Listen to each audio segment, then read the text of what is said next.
Sometimes, when you're reading Islam's most trusted sources, you get the impression that it's a bunch of idiotic nonsense.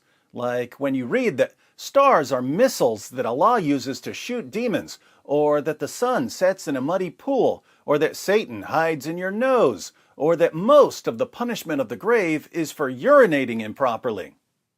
Other times, you get the impression that Islam is just a system that Muhammad came up with to satisfy his sexual urges, like when he received a revelation telling him to have sex with a prepubescent girl, or when he received a revelation telling him to have sex with his slave girls, or when he received a revelation telling him that even though all other Muslims were limited to 4 wives, he could have as many as he wanted.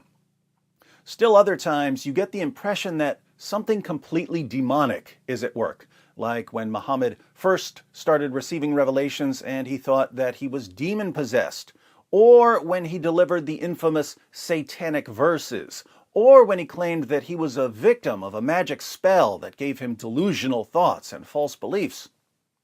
When we read moronic stories about Muhammad telling his followers to drink camel urine, or perverted revelations commanding Muhammad to take the wife of his own adopted son, Islam sounds like it came from the mind of an illiterate, superstitious, morally depraved man.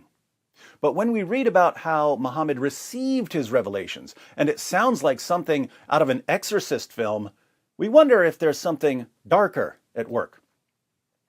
The demonic nature of Islam becomes especially clear when we think about Islam's response to the gospel. The gospel is a message about how God gives the righteousness of Christ to people who don't deserve it. We aren't good enough to spend eternity with a perfect being, and there's nothing we can do to make us good enough to spend eternity with a perfect being.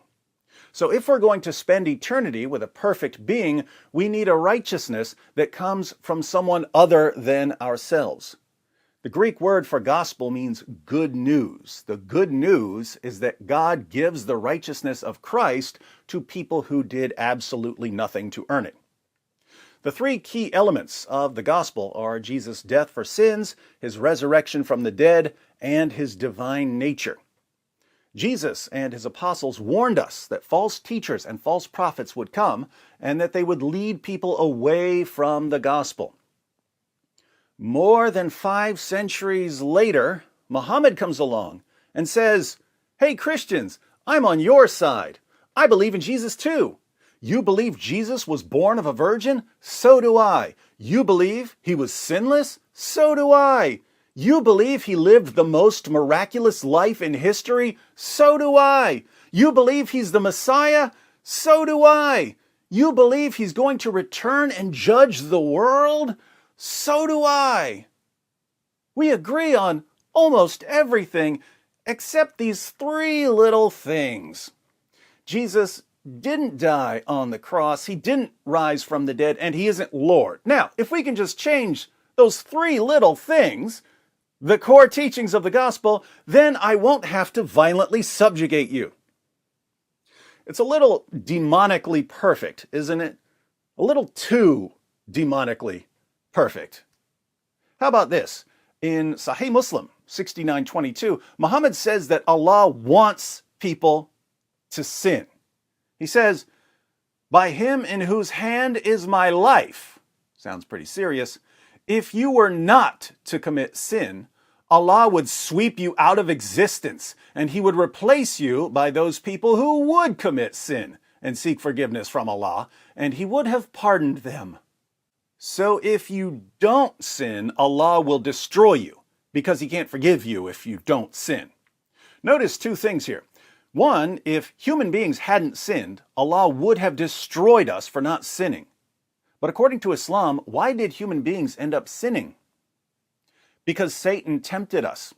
If we hadn't sinned, Allah would have destroyed us, but we did sin, thanks to Satan. So Satan saved humanity by tempting us to sin. Who's the real savior in Islam? Satan.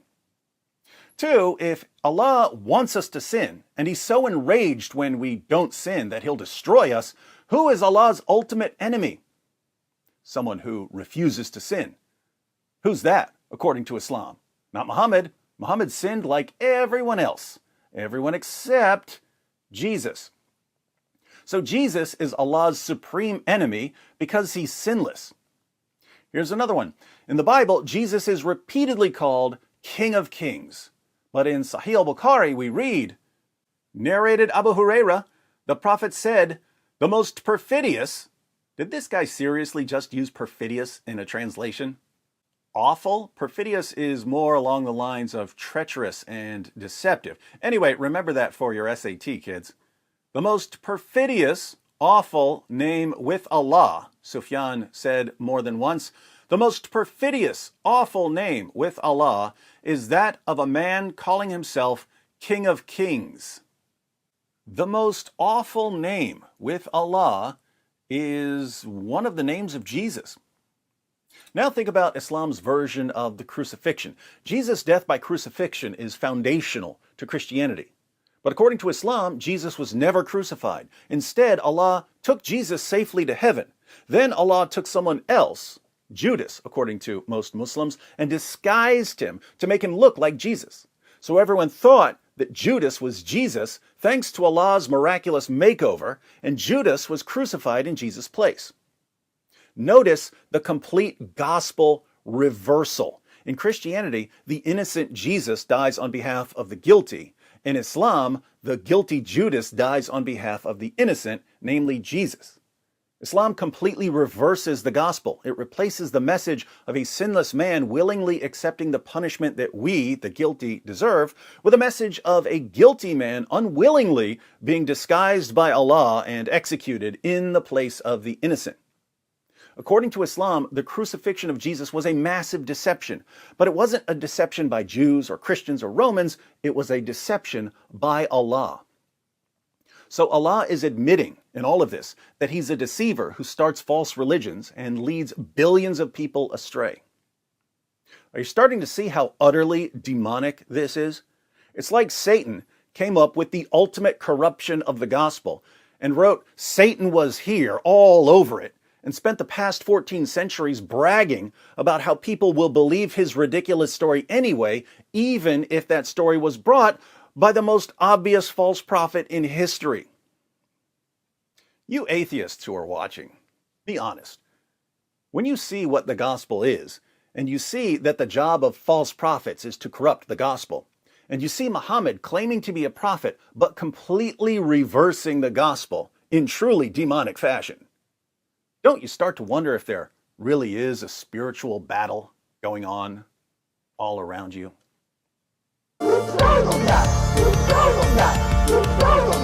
It just backfired on me. It just backfired on me. This is a part of a religion. There's a reason to it. Yeah?